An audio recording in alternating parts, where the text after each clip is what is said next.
Some of the images you've just seen are first-hand accounts of the fierce battlegrounds in Vietnam some over 40 years ago. These images were taken by our guest today, UK photojournalist Tim Page. He was named one of the 100 most influential photographers of all time by UK's Professional Photography magazine. He went on to produce images of the fierce battlegrounds and went to right at the heart of the fighting, where very, very few journalists dared to venture. He brushed near-death experiences and still continued his journey in Vietnam. Tim Page is right here with us in our studio today, and we are very honored and lucky to have him talk to us a little bit about his story. Hello, Tim. Thank you so much for joining us. Good morning. It's good to be here. Yeah. So first of all, you first arrived in Vietnam in 1965. And how does it feel to be back here in the country around half a century later? I think this is something like my 65th time back in your country. I had 3.5 years here in the war. I was carried out of here. I was dead here. So coming back is like finding a new life. It's like finding a fresh something in my life again. I suppose this visit is 40th anniversary of liberation. I've been back for 10, 15, 20, 25, 30, 35. During the war, there was a band of brothers and sisters, who were the Bao Chi, the media corps here. We were all getting to be grey-haired, white-haired, and very old. In the last 6 months, 10 people have died. So a lot of us think this is maybe the last time we see each other. And I think it's also, in a sense, it's about hoiniem, it's about memories, it's about somehow paying respect to the spirits of our friends. On April 30th, 1975, you weren't in Vietnam, you were in the US doing anti-war activities. And you heard about the end of the war. How did you hear about that, and did you foresee it? I sat in Los Angeles, and a bit like the end of all wars, the bells on the churches and in the pagodas were all ringing. And they had this on the radio, and they had this on the radio and the television in America. Da doing, da dong, da ding dong dong. I sat in my little tiny Hollywood flat, and I just cried, and I cried, and I cried. I could not understand my emotions. I suppose part of it was the sadness of not being here to be witness. The sadness of thinking about missing the people who are no longer with us. And maybe if should I have come back, this would be a big catharsis, a big opening of healing, of peace, of magic again. I came back 5 years later. Right. 1980. Now, tell us a little bit about some of the group that you're in, the Old Hacks. Some of them were present in Vietnam on that day. Some of them weren't. What is Old Hacks to you? Old Hacks started about 3 years ago. There is a picture we all know, which is the last helicopter leaving the top of the CIA building, which was taken by Hugh Van Ness. When Hugh died of a brain tumor in Hong Kong, a lot of people turned up for the ceremonies.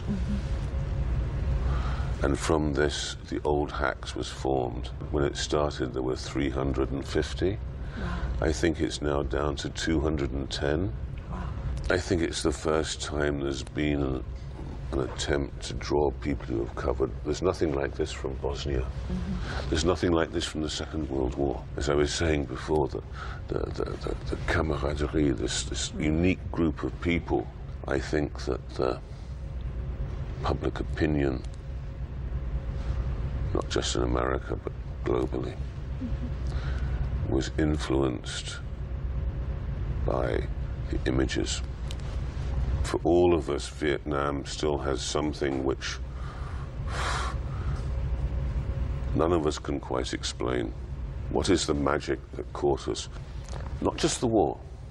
The war is a separate book. It's about knowing people more intimately than you know your own children. You live and you die together, you are comrades. In the following report, we'll follow Tim Page to one of the old hacks reunion right here in Vietnam. When they reunite, they celebrate their connections to Vietnam. They remember their old lost friends, and at the same time, they also remember the memories of the past. Let's follow them in the next report. A reunion of Vietnam War correspondents in the heart of Ho Chi Minh City, 40 years after the end of the war. Edith Lederer, AP's first female correspondent in Vietnam, has been back since the very first reunion.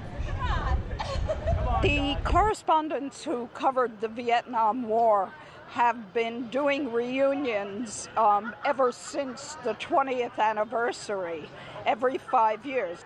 We talk about the old times, of course, and our friends who are no longer with us. And that's always quite sad. But we also talk about how dramatically Vietnam has changed. And that's very exciting. And we all look to the future.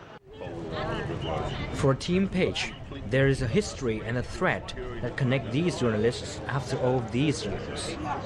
The same memories, the same friends, the same oiniem. We come together and it's like yesterday. We were very close during the war. Most other wars, the Second World War, Bosnia, people have not kept this spirit. It is something that is unique to the Vietnam conflict, which is a nice feeling that we start something important. We're commemorating the reunification of Vietnam, the end of the war. That's the main thing. And then it's a chance for all of us correspondents to get to see each other, because we're all over the place, different parts of the world. In those days, many of us were competitors. Now we're all friends. It's great seeing everybody, and especially everyone looking healthy and getting around fine. You know, we're getting on there in years. We don't know 10 years from now if we'll make the 50th anniversary, so this is kind of important to us.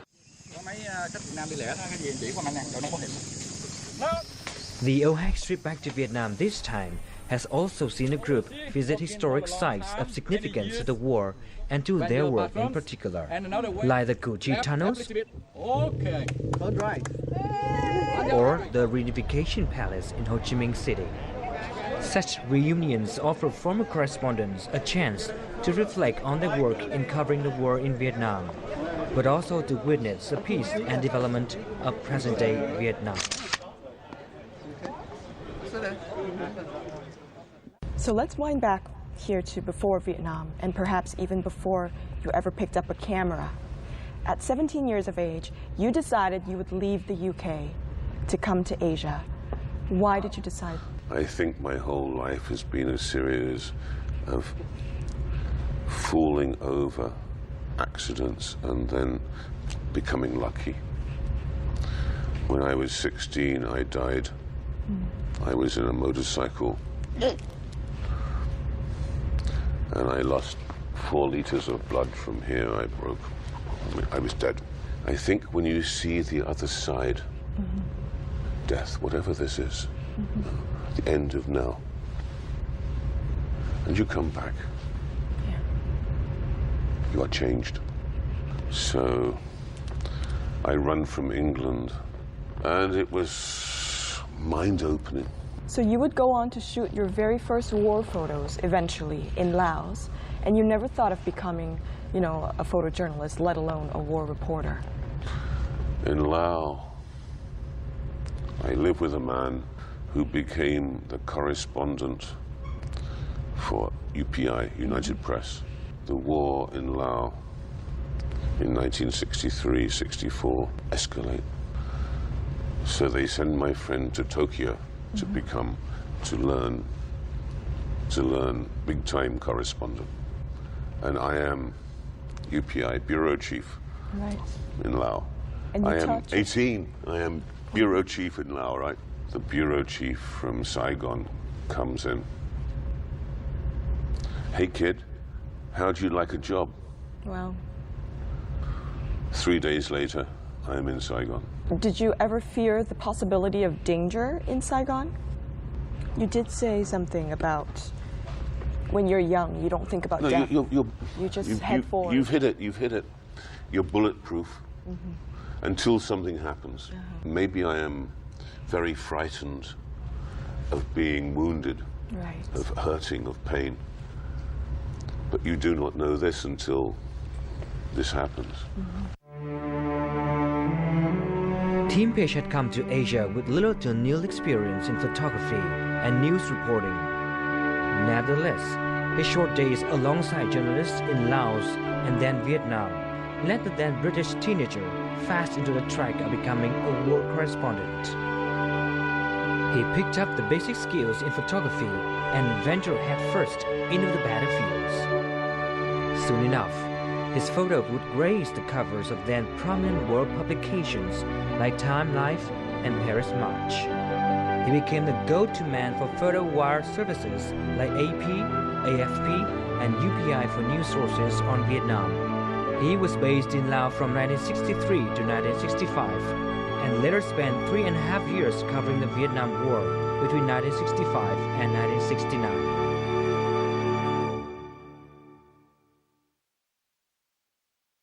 How did it feel to be on the battlefront only 10 days after you arrived? Very confusing. In a war, the little tiny skills of survival you learn very quickly. But when you have not had military training, you have to learn this super quick.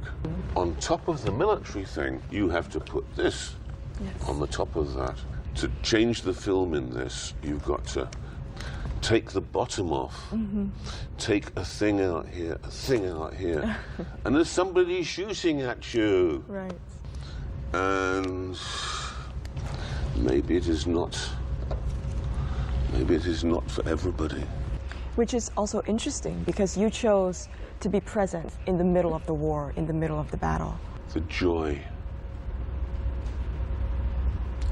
of going out and doing this in something so obscene, so dramatic, so life and death-ish. Yes.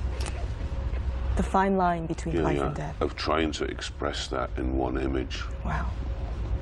Possibly. You were injured a total number of 4 times in Vietnam. And your colleagues always say that you always find a way to get hurt and you will always bounce back. And why didn't those injuries deter you? After the first 3 times, Time Life gave me enough money to leave. I am in Los Angeles. The television, every channel, every magazine, photos by my friends. I sell my car. I bought a one-way ticket. I had to be back here. Right. Tell us a little bit about your 4th injury. Your second dead on arrival. The second, the U.S. Army gave me a helicopter. So I did nice aerial picture of market and traders. This is a helicopter, which is my helicopter because it's a photo helicopter, but now the helicopter is becoming involved in something else. My helicopter go to pick up the wounded. And the pilot, I hear him say, "You must get out to help." So with a sergeant, I get out the helicopter and maybe 35, 40 meters from the helicopter, boom. Command detonated mine. The sergeant, he went 15 meters in the air, both legs, one arm. And I am 3 meters behind. So I get a piece of shrapnel, metal, right in here. I remember lying on the ground and sitting up, trying to sit up. And I changed lenses on my camera. And I shot 3 more pictures. Wow. And then I staggered to the helicopter, collapse in the helicopter door, and they pull me in. And they take me into the hospital bunker. And I hear the surgeon, the doctor, say he has 20 minutes to live. And I am in the surgery, the operating theater, for 9 hours. And they took out 200 centimeters of my brain, about the size of an orange. And that injury still affects you today? Because they took the brain from the right side of the head, I was paralyzed on the left side. And for 6 months, maybe more, I cannot smile here. I cannot use my left hand. I cannot use my left leg. After 1 year, they put plastic in my head is plastic. Now, after your injury in 1969, you decided to stop being a war photojournalist, and you came back to the U.S. to be an anti-war activist. Why this decision? I knew a lot of veterans. I was living with them, and I was going through the same PTSD that they were. I tried to commit suicide twice. So maybe to help myself, I worked with them. And by doing something as trying to shoot and write about the veterans, the survivors, it was a way that I could protest in my own way, and came back to Vietnam for the first time in 1980. And I think that was the switch, the point where I started to heal. I say heal, started to be able to be more creative with myself. As a veteran photojournalist during the Vietnam War, Tim Page was faced with immense pain. The loss of his colleagues and friends, the ones who also covered the front lines of the war. In 2000, Tim Page and late journalist Horst Faust launched a permanent display at the Ho Chi Minh City War Remnants Museum of photographs taken by these brave photojournalists who lost their lives. Tim revisited this collection during his trip back to Vietnam this time, and he's had some great memories and also some great emotions to share. Let's take a look. A Vietnamese mother and her children wade across a river to escape bombs from a U.S. airstrike. The taking of the bridge by Northern forces in a DMZ in Quang Tri province, or an American soldier's view of a bomb detonating upon Vietnam's landscapes. These are but several of the photographs featured in Requiem, a permanent collection at the War Remnants Museum in Ho Chi Minh City. The exhibition is a legacy of 134 journalists from 11 nationalities who all lost their lives on the battlefields in Indochina, including Vietnam. AP War correspondent Peter Arnett finds excerpted to the collection one of remembrance. What brings me here is remembering my friends, specifically my journo friends, who did not return from the battlefields alive. We had 4 from our own bureau, wonderful photographers killed, 18 wounded. Many others were killed. So really I come back to literally honor their memory. And the other thing is I know that if they had lived, they would have continued doing the reporting that I went on to do and as so many others went on to do. The Requiem exhibit came to life on the basis of a book of the same name, a portfolio of fallen reporters and their snapshots of the war. Tim Page and his German colleague, late photographer Horst Faust, had gone through both archives in Vietnam and abroad to co-author the book in 1997. In 2005, the duo worked with Vietnamese colleagues to launch the exhibition. Tim attributes his own career to many of the photographers featured here. When I came to your country, I was 19 years old, and I had never processed film. I had never taken professional pictures. I was, how shall I say, like a baby. The man who took this taught me everything I know. So I'm looking at my masters. I'm looking at my guru. That was the cover of Life magazine in 1966. The man who took these pictures was a guy called Henri Huet. He was half Vietnamese, and he taught me how to use this camera. He taught me how to process black and white. He was like my father. Don North is a former American war reporter who covered the Vietnam War for ABC and NBC News. Few know that he too was pictured alongside another late photographer at this exhibit. But I guess I'm the only live correspondent still displayed on this wall. But it makes me remember so much about my friends who were killed, and makes me sad. I think we had an impact to make people think twice about what their government was doing here. And I think it made the Pentagon realize the importance and the impact of photographs and television pictures of any war. The Requiem exhibition is one of the War Remnants Museum's most popular collections. Each year, the museum welcomes more than 750,000 visitors, 70% of whom are international friends. For Tim, Requiem has become a life legacy. His visit this time, on the eve of 40 years marking the end of war, is one filled with emotions.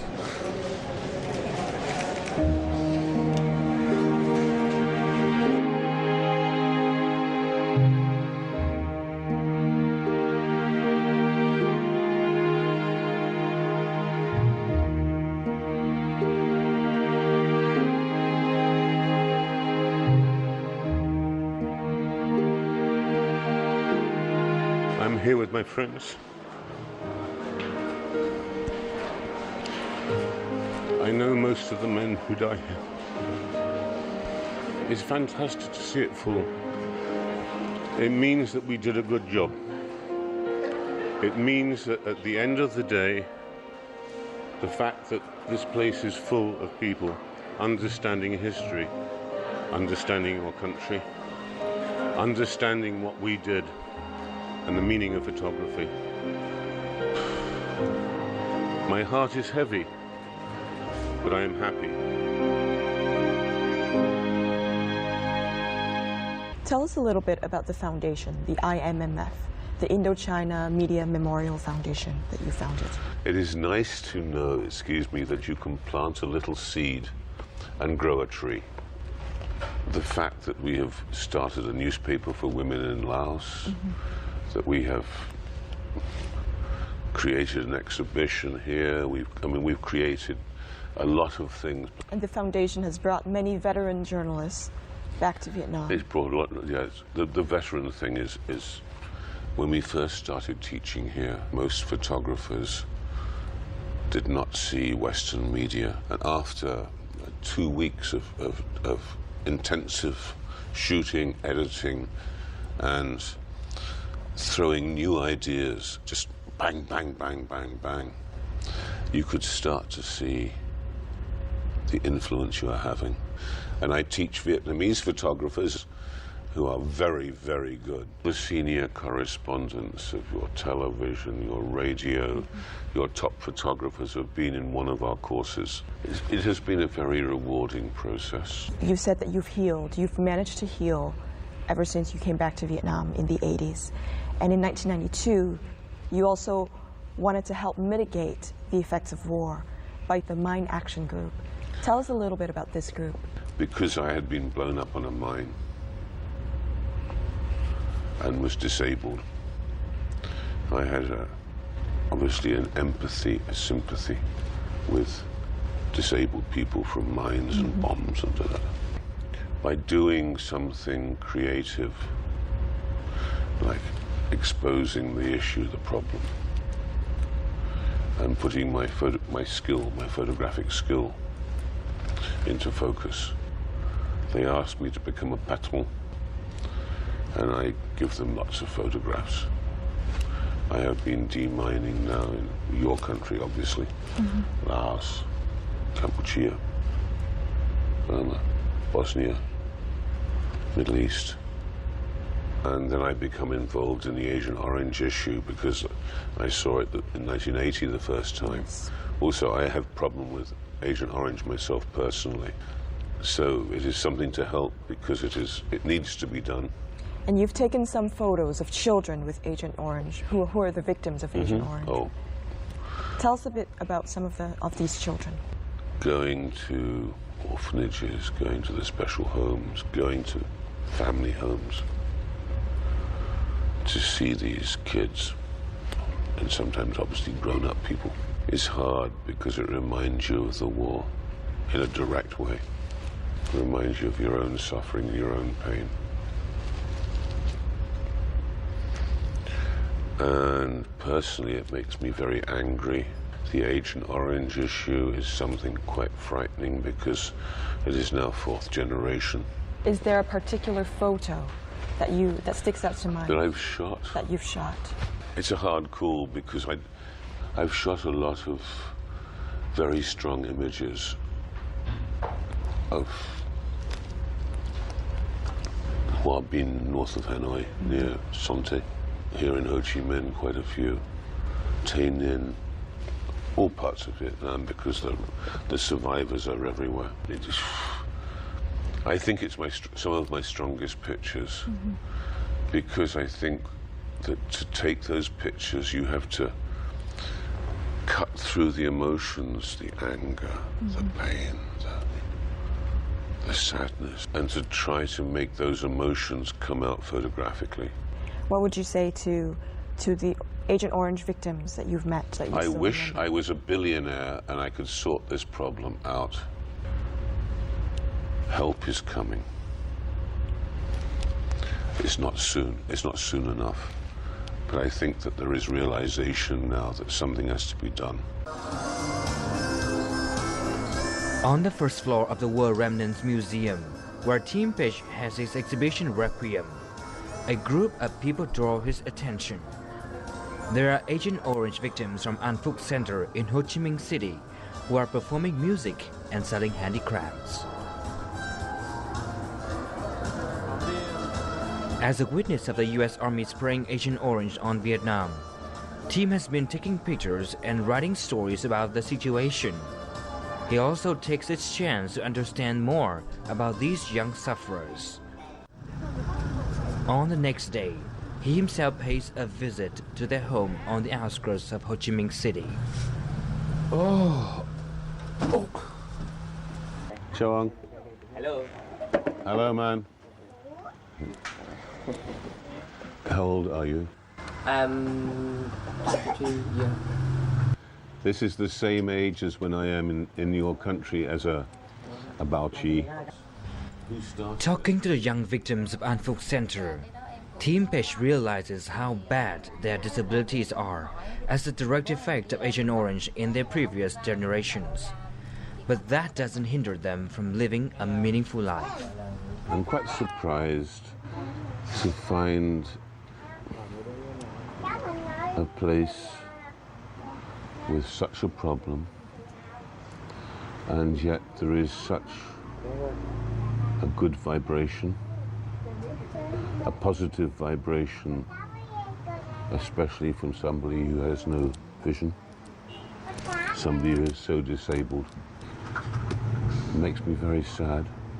But it also makes me realize there is hope, that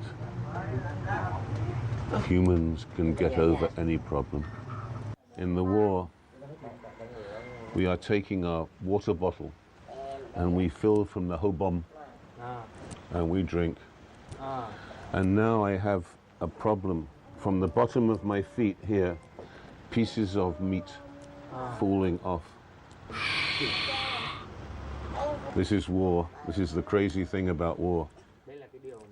Cái sự nói chuyện của ổng y như là người mà mình đã quen rất lâu nên mình cảm thấy nó thoải mái về cái tinh thần để chia sẻ.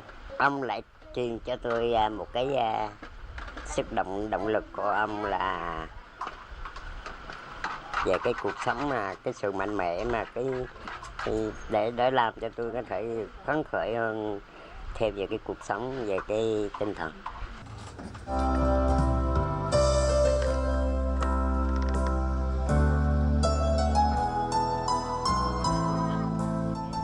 Team Page hopes these strong photos of the victims can be circulated all around the world to help raise awareness about the issue.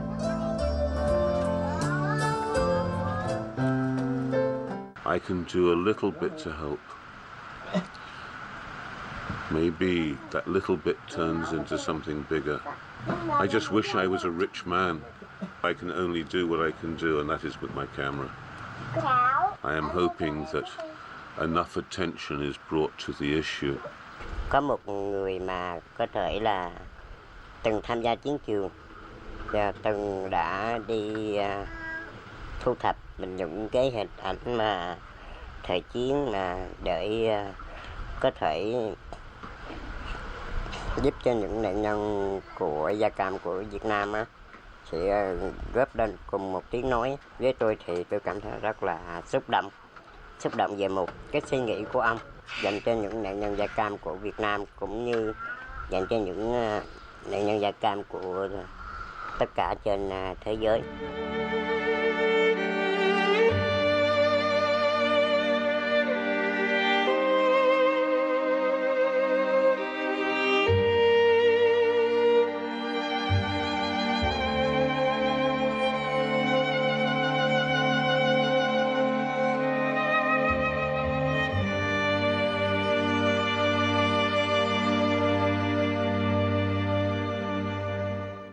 So in Vietnam this time, you've had a chance to meet some of the veterans, the Vietnamese veterans. How does it feel meeting the other side of the war? 15 years ago, I did a film for National Geographic about pictures from the other side. And when we were doing Hoi Niem, I met many old photographers. And they came to the exhibit. I know a lot of old men and women who were photographers from Vietnamese photographers. The other day, especially at the War Remnants, I met 8 old men who I know from 20 years now, 20, 30 years. It's like meeting old friends. I mean, this brings joy to an old man's heart. Old men are the same everywhere. And I think when you have old men who are photographers, they make a very happy group. That's been very beautiful. Did it bring any kind of more healing to you to meet people from the other side? I think that process went on quite a long time ago. Those feelings are less now. I come back, I find it easy to work, to communicate. I find it easier to achieve my goals, to achieve my aims, whatever I'm doing. You're currently teaching photojournalism at Griffith University in Australia. What do you teach to your students? I suppose teaching is about opening other people's minds to learn for themselves.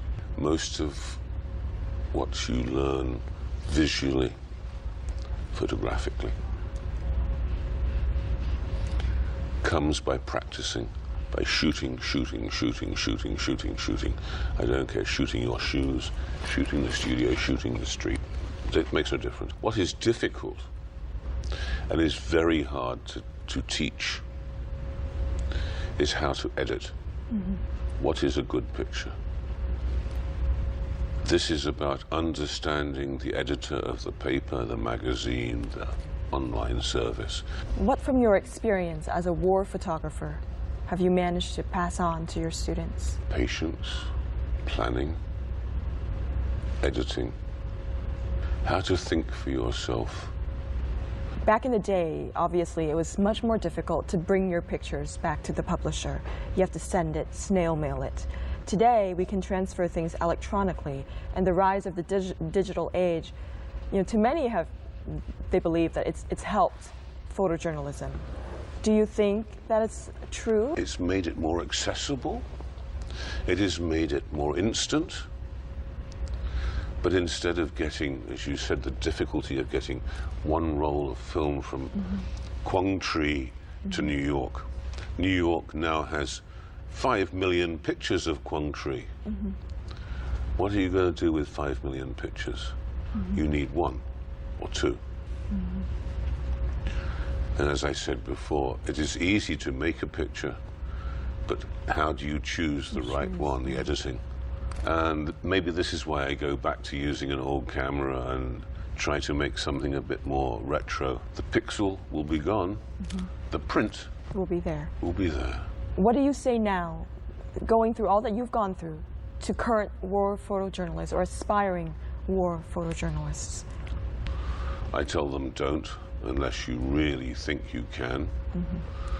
The main problem is even if you risk your life, the dangers are different now. Look at ISIS, look at Syria and Iraq. This is not good. In your years of being a photojournalist, if I can ask, are there certain things that you regret that you have done? Or are there things that you would have done something differently? I give you a quote. I wrote my autobiography, which is called Page After Page. I wrote the whole book without using the word if or but. Wow. The last line in the book, there are no ifs, there are no buts. You only go round once. We have no time for regret. If I sit here and cry about the bad things, I cannot do any good things. You spend your whole time crying. I don't regret a single thing. Okay, maybe too much pain, but I am alive. No regrets. So you've honored the Requiem as one of the legacies of your life. That's what you said. Tell us a little bit about your legacy, your life legacy. I would like to think that my photographs